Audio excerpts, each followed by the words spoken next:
మ్యూజియంలు చరిత్రలో మనకు ఒక ప్రత్యేకమైన ప్రయాణాన్ని అందిస్తాయి.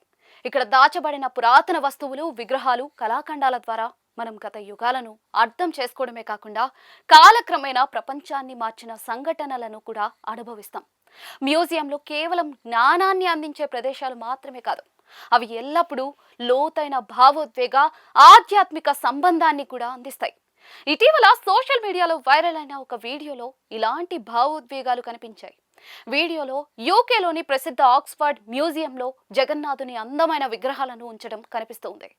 ఈ వీడియో చూసిన తర్వాత ప్రతి ఒక్కరూ కూడా ఆశ్చర్యపోయారు. యూకేలోని ఆక్స్ఫర్డ్లోని ఒక మ్యూజియం లోపల జగన్నాథుడు, బాలభద్రుడు, సుభద్రల పురాతన చెక్క విగ్రహాలను చూపించే వీడియోను మితా మొహపాత్ర అనే వ్యక్తి ఇన్స్టాగ్రామ్లో షేర్ చేశారు. ఒడిశాకు చెందిన మితా ప్రస్తుతం యూకేలో నివసిస్తూ ఉన్నారు. మ్యూజియంలోని దేవతల విగ్రహాలను అకస్మాత్తుగా చూసి ఆనందంగా ఉందని పేర్కొన్నారు.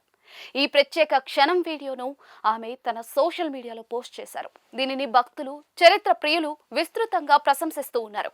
Oxford university museum of natural హిస్టరీలో ఉన్న పిట్ రివర్స్ మ్యూజియంలో ఆక్స్ఫర్డ్ యూనివర్సిటీ నుండి వచ్చిన పురావస్తు కళాఖండాలు ఉన్నాయి. మ్యూజియంలోకి ప్రవేశం ఉచితం కాబట్టి మీరు ఒక్క పైసా కూడా ఖర్చు చేయకుండా విస్తృత శ్రేణి చారిత్రక కళాఖండాలను అన్వేషించవచ్చు. నివేదికల ప్రకారం ఈ మ్యూజియం 1884లో జనరల్ అగస్టస్ పిట్ రివర్స్ చేత స్థాపించబడింది. 1892లో ప్రజలకు అందుబాటులోకి వచ్చింది.